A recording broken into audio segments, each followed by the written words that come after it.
Hi everyone, welcome to this video. In this video we are going to talk about the prep strategy for 200 days, the next 200 days that you have before you face the CAT. And while I was thinking about what should I share with you in this video, I started drawing parallels between endurance sports such as training for a marathon and then CAT preparation. So it is very similar. So there are a lot of elements that are very common between training for endurance sports such as running a marathon and then preparing for a test like CAT. To book a free one-on-one MBA counseling online or at any IMS center, check out the link in the description box or the pinned comment below. Now, why do I make that statement is because CAT prep is not something that you can do in a very short period of time. You're going to need a lot of time to prepare for the test. So it is not going to be that single day on which you will be able to do well if you do not take care of the days prior to that. So that is why when you have 200 days, right, it's a lot of time for some people, and for some people it may not be enough time just because the way you are using it is incorrect.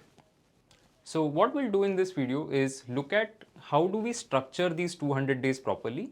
So we're going to break it into different phases. So some of you may have, let's say, participated in various sports, right? And then there is a training phase for any of these sports. Specifically, if I talk about marathon, you start by building mileage. So what you do is you essentially do a lot of small runs, right? You're just trying to build your stamina. You are increasing your heart rate to a certain level and you're trying to hold your heart rate at that level and then testing whether you are able to continue. Let's say you're going maybe 1 kilometer, 2 kilometer, 5 kilometer and so on. And that is how you build your stamina. But you also do a lot of speed workouts. So you do sprinting, for example. You also do tempo runs, you do interval training and things like that to make sure that you are able to sustain at a particular speed. So there are a lot of phases that happen in training for a marathon, and I've used the same thing to look at CAT preparation. So what we'll do is we'll start with the first phase, right? And that first phase is going to be building mileage. Now, if you look at this phase, this is going to be essentially the next 60 odd days that you have ahead of you. Now, you can tweak this plan. So I'm not saying that whatever I am putting in this video, you have to follow it exactly the way it is, because let's say some of you may end up watching it when there are 150 days remaining. So the plan is not going to change too much, but you will have to reduce the number of days that you have and then squeeze in more content within those limited days. So now we have 200 days, that is why I'm saying the first 60 days. And this is a phase where you have to take things slowly as well, but at the same time not too slowly. So this is a phase where the objective is very clear. It is to build consistency and discipline. Because some of you may not have studied for a while, maybe you're a working professional or some of you are college students at this point of time. So just building that consistency that, okay, every day I have to study for, let's say, 2 hours, 3 hours, 4 hours, whatever is that number for you, because not everybody will need 4 hours. Some of you may, even if you study for 2 hours, you'll be able to derive what you want from those 2 hours. So that is why defining targets in terms of number of hours is generally not a good strategy. So instead what I'll do is, okay, fine, let me just build the discipline. So if I'm starting with, let's say, an hour, I do it for the next 7 days, then I make it 1.5 hours, then I make it 2 hours. And that is how I build my stamina, so that at a point of time, I'll be able to study, let's say, 3 hours, 4 hours at a stretch, or it could be 2 hours in the morning, 2 hours in the evening, that kind of a thing. Cover ground across all the sections. So at this point of time, I'm not going to say that I like doing quants, so I'll continue to do quants, or I don't like verbal, so I'll not do verbal. I will give equal importance as much as possible to all the 3 sections. So I'll cover the entire ground.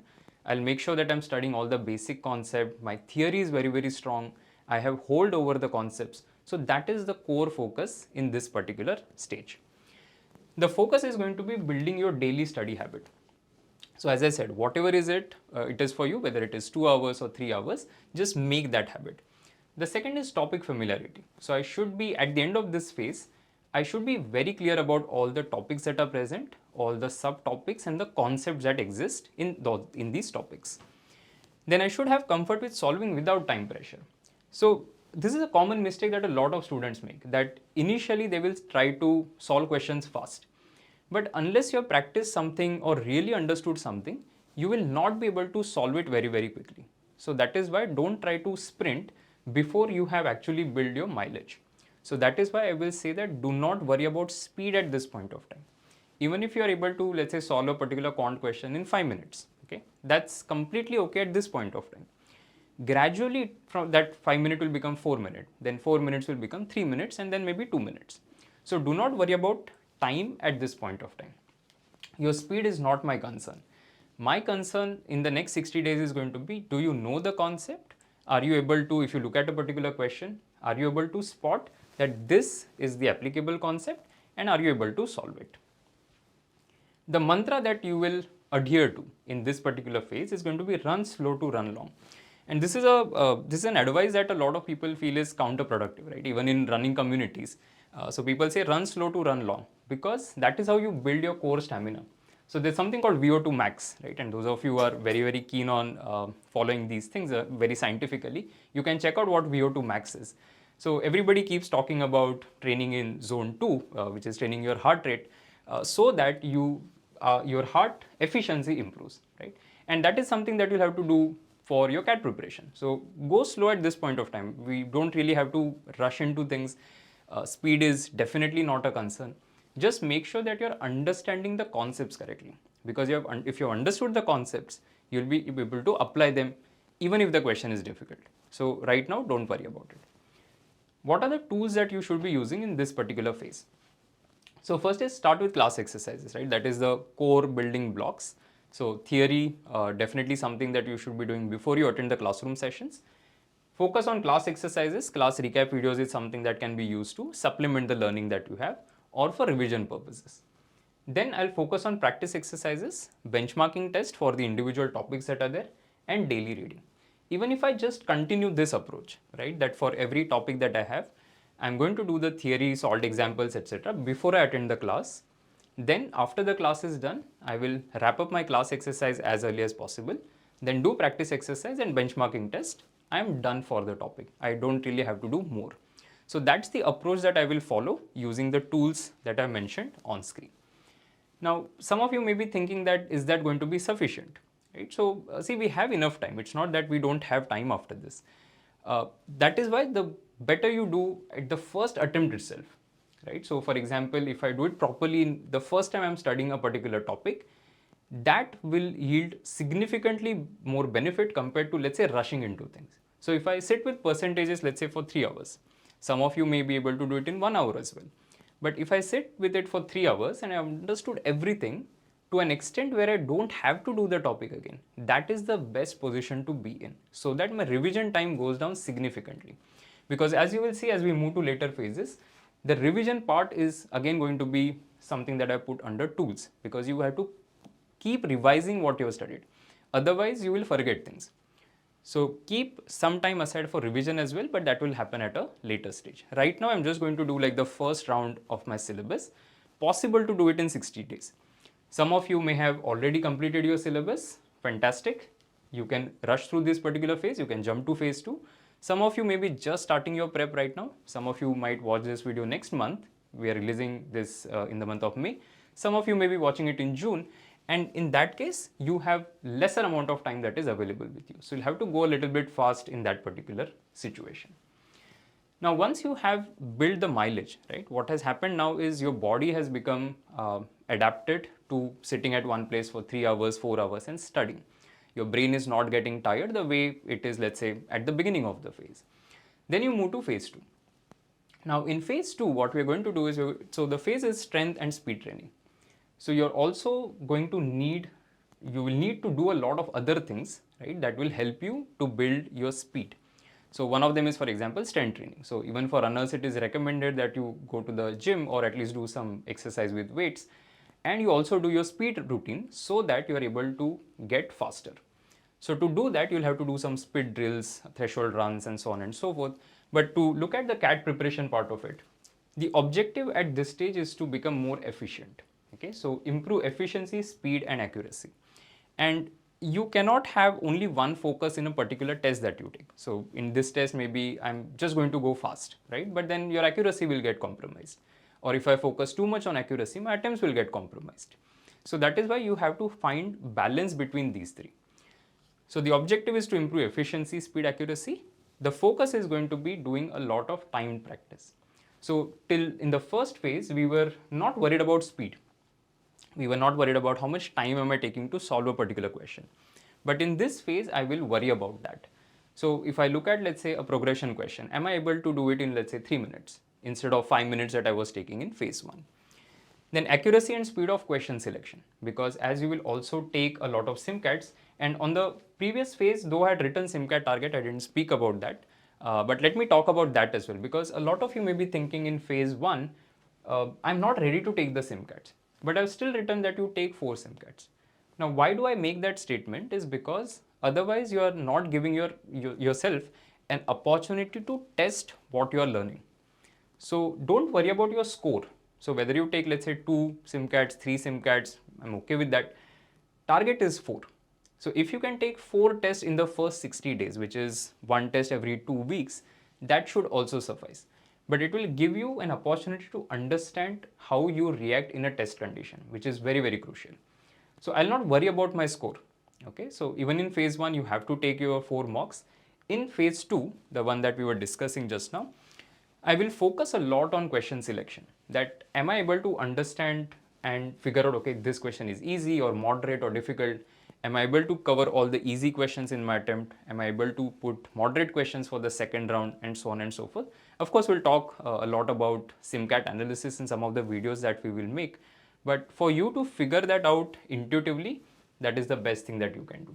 So over a period of time, you will learn the art and of course the science of figuring out which is the question that is doable, which question is not doable, which question is ultra difficult, and so on. Now, what is the mantra for this particular phase? It's going to be, you're not just running anymore, you are running fast. So till phase 1, end of phase 1, you are somebody who is building content. But once the content is in place, you're trying to figure out, how do I get faster? How can I look at a question and then just know that, okay, this is the first step, second step, third step, and that's the visualization to reach to the particular answer. Now, tools to focus on in this phase is going to be module test and sectional test. Now, why module test, sectional test is because you've covered a lot of topics. So sectional test, you will have to cover most of the topics to be in a position to take a sectional test. For module test, you have to complete module 1. So let's say you're done module 1, you take module 1 test, module 2 done, module 2 test. So it can be taken in phase 1 as well, but I've kept it for phase 2. Okay, if you want, you can always do it in phase 1, absolutely no problem. Then SIMCAT analysis, which will continue to happen throughout. So though I've explicitly written it here, note that it is supposed to be done everywhere. So in all the phases it is applicable. You have taken a test, you have to analyze it thoroughly. Otherwise the test taking exercise is not going to be optimal. Then master classes, because now you have covered all the topics once, so you are in a position to understand the higher level problems that we have covered in master classes. Now, master classes have 2 components. There's a class exercise and there's a practice exercise.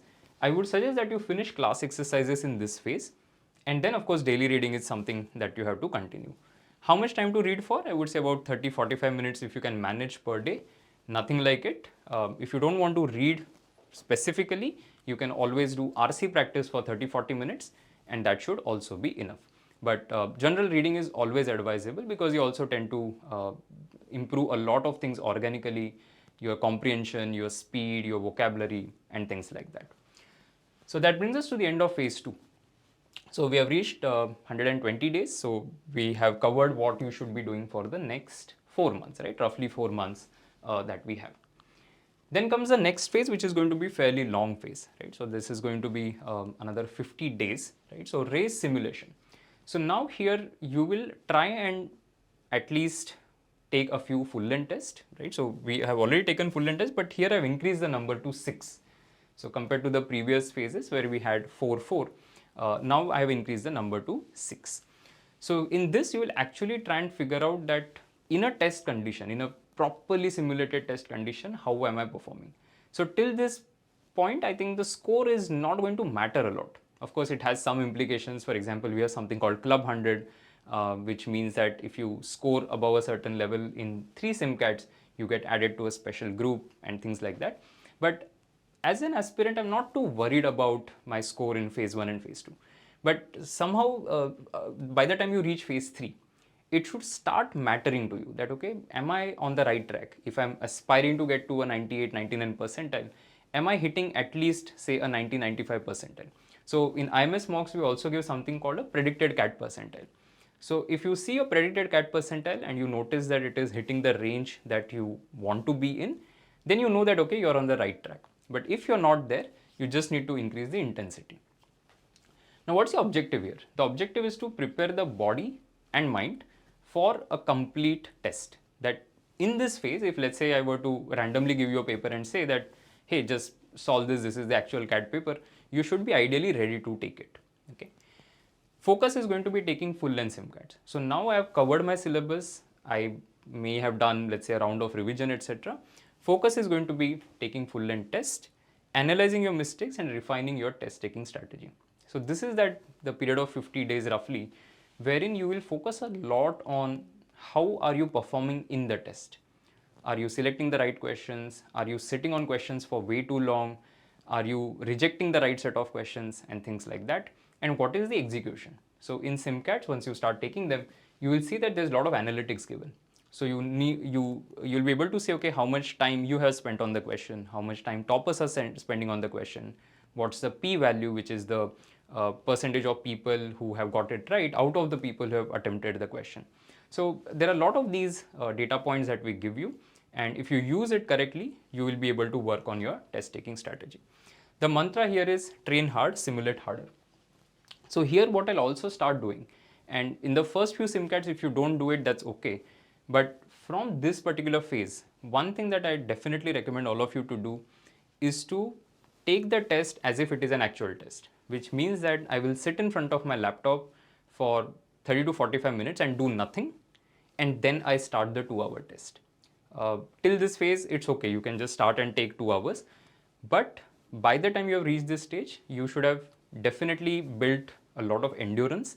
If you haven't done that, this is a phase to actually do that, where you are replicating test conditions. This is what I meant here, right, when I said race simulations. So you have to do exactly what you're going to be doing on the test day. So even, and I've participated in a lot of running events, what at least we try and do is, because if let's say the race start time is going to be, the flag off is let's say at 6:30, you know that you'll have to reach there by maybe 5:45 or at least 6 o'clock, right? So you need to replicate that, okay, how much water I'll have the day prior, what kind of food am I going to eat the day prior. So a lot of that is just race simulation and running at the same time. So that is why I mentioned that if you can take a test, 2-hour test, but before that 30-45 minutes, you're just sitting idle, not doing anything, just looking at the screen.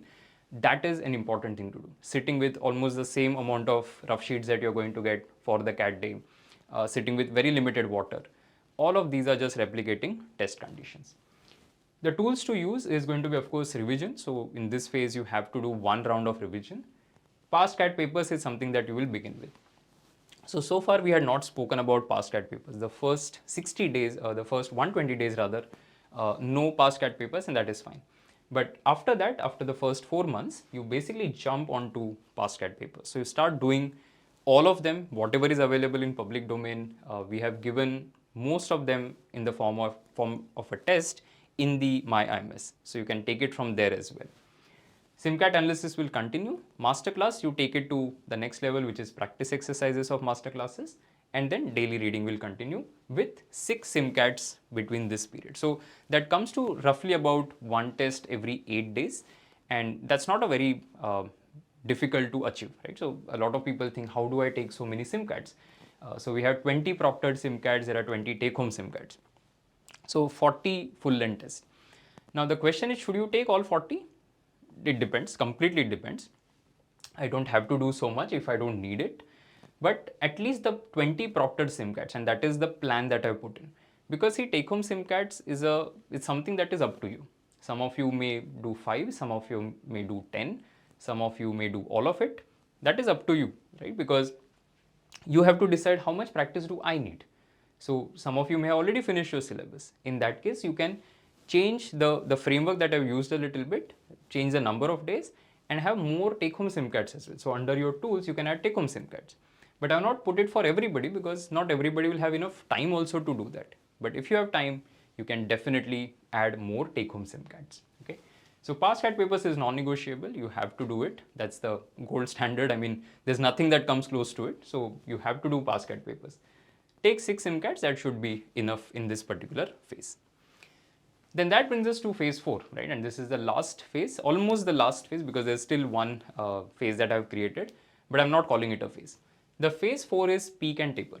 So because what happens is if you continue to do things at the same intensity throughout the journey, at some point of time you will get tired. So there is a possibility that you will burn out. Now, if you are somebody who is prone to burning out, I suggest that you start reducing the amount of effort that you're putting. And some of you may be thinking, what am I talking about, right? Why am I telling you to reduce the amount of effort?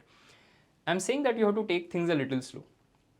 And this is a phase which is roughly about 20 days, right? So day 171 to day 190. The mileage has already kind of peaked, but you will continue to peak it during this period. But in the second half of this phase, you will start tapering it down, which means that you will start, the frequency of taking mocks will also go down. So if you see this phase, I have reduced the SIMCAT target to 4 tests, okay?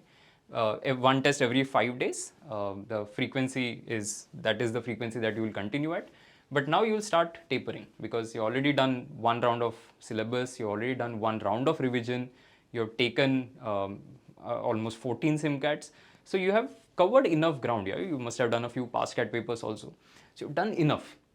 What you need to focus on is, okay, how do I maximize my performance while avoiding a burnout? Because a lot of students at this phase, they start wondering, are they going to go in the right direction or not? Things will work out for them or not? There's a lot of self-doubt that will start kicking in at this point of time. So that is why take things a little slowly, right? So I'm not telling you to reduce your speed from say 60 km per hour to 10 km per hour, but from a 60 km per hour, you can make it a 30 or a 40 km per hour. You will still get the same amount of result. Okay? Focus is going to be on strategic test taking, right? Really critically analyzing the test that you are taking and figuring out, am I moving in the right direction? Time management, refreshing your strong areas, because a lot of times people forget to do this, which is something which is my strength. How do I use it to my advantage? So can I solve, let's say, a particular question from a topic that I love in under a minute? And that is going to create significant advantage for myself. And then reducing intensity, okay? Marginal reduction in intensity is what I am recommending. Mantra is going to be trust the training, stay calm. Okay, so at this point of time, you've done enough. There isn't much to be done. If you have done so, followed the plan religiously so far, you should have done a lot of questions, lot of exposure. Now there's no room for self-doubt. Okay, so that is why I'm saying trust the training that you have had so far and stay calm, things will fall in place. And then comes the last stage. So I'm not calling it a phase because it's just those last 10 days where it is more of a mental game than a content game, right? Because see, people have reached so far, right? Whatever that number is. All of them have had similar resources. They have kind of put in efforts and so on and so forth.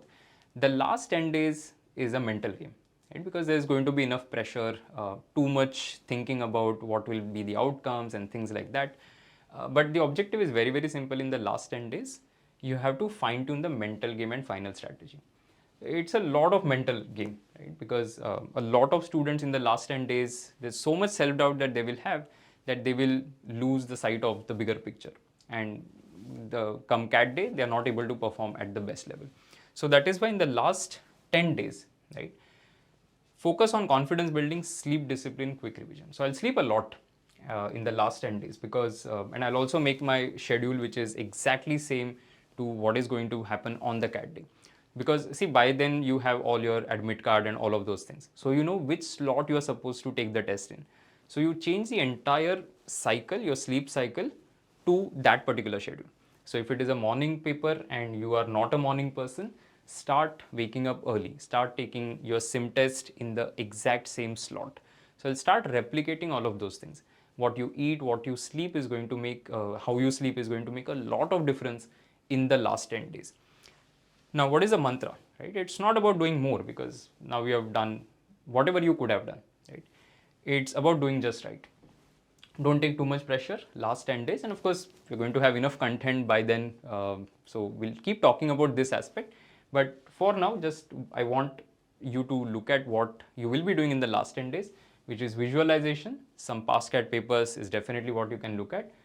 SIMCATs that you have taken, you can analyze them. Reading you will continue, and just 2 SIMCATs in those last 10 days. That's the focus.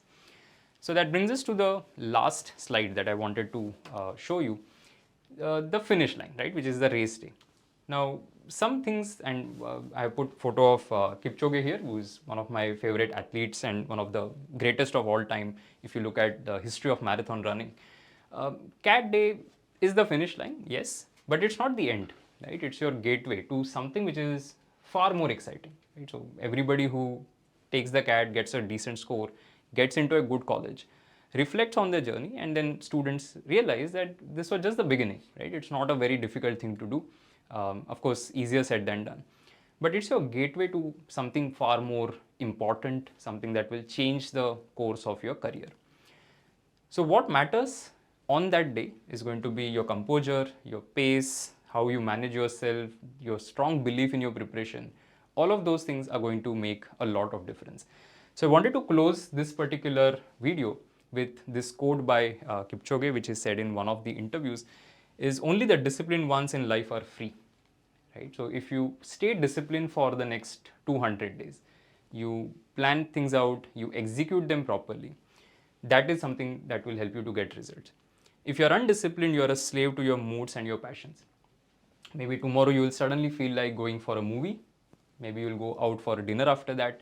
Whatever you do, if you have decided to study for 3 hours tomorrow, make sure that happens. And if you continue with this discipline, I'm sure you will be able to derive the maximum out of your prep. The tools that I spoke about, all of you who are IMS students, you have access to these tools. Those of you who are not IMS students, you can definitely consider signing up for some of the programs that we have, whether it is classroom, online, self-learning, or the test series programs that we have. All of these things are available at your disposal. The way you use these tools is going to create difference over the next 200 days. I hope this video has helped you. I know it was a fairly long video, but I hope you found something that you can take away from this video and implement in your preparation. I hope it has helped you. Wish you all the best. Stay tuned for more content, and if you haven't subscribed to the channel, do it right away. All the best. Bye.